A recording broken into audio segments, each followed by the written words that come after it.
Luxettipet municipality స్థానిక విశ్రాంతి భవనంలో సీనియర్ జర్నలిస్టు ఎండి మునీర్కు నివాళులు అర్పించిన లక్షట్పేట సర్కిల్ ఎలక్ట్రానిక్ మీడియా అధ్యక్షుడు చింత అభినయ్ మరియు వారి తోటి మీడియా మిత్రులు.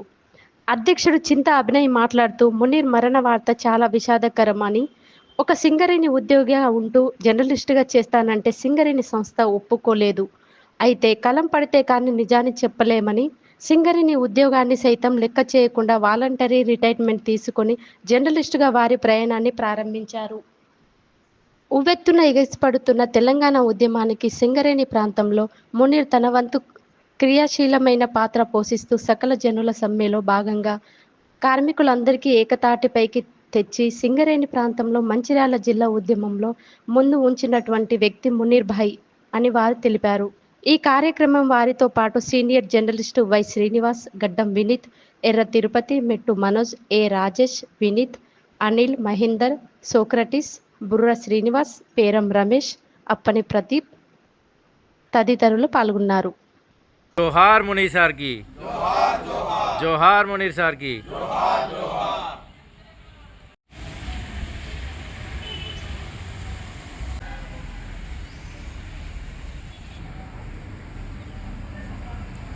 ఎండి మునీర్ ఆంధ్రప్రదేశ్లో చాలా కాలం పనిచేసి మన జిల్లాకు ఎనలేని సేవలు చేసి మన రిపోర్టర్ కుటుంబానికి మంచి పేరు తీసుకొచ్చిండు.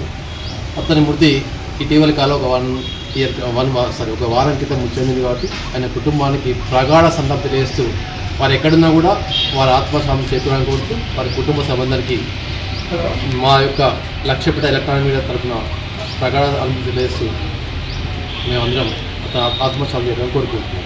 2 రోజుల క్రితం అయినటువంటి 25వ తారీఖు నాడు జర్నలిస్ట్ మునీర్ గారి మరణం మనకు చాలా బాధాకరం. వారి మరణాన్ని మేము లక్షట్పేట ఎలక్ట్రానిక్ మీడియా తరఫున ఇవాళ వారికి మేము ఘన నివాళులు అర్పిస్తున్నాం. వారి లేని లోటు జర్నలిస్ట్ లోకానికి తీరని లోటుగా చెప్పుకోవచ్చు. ఎందుకంటే వారు ఒక సింగరేణి ఎంప్లాయీగా ఉండి వారు వాలంటరీ రిటైర్మెంట్ తీసుకొని తెలంగాణ ఉద్యమంలో ఒక చురుకుగా పాల్గొన్న జర్నలిస్టుగా పాల్గొన్న వ్యక్తి ఎవరు అని అంటే అది మన మునీర్ భాయ్కే సాధ్యం. వారి ఆత్మకు శాంతి చేకూర్చాలి, వారి కుటుంబం సుఖశాంతాలతో ముందుకు సాగాలి, వారు లేని బాధ తీరని లోటుగా చెప్తూ ముగిస్తుంది.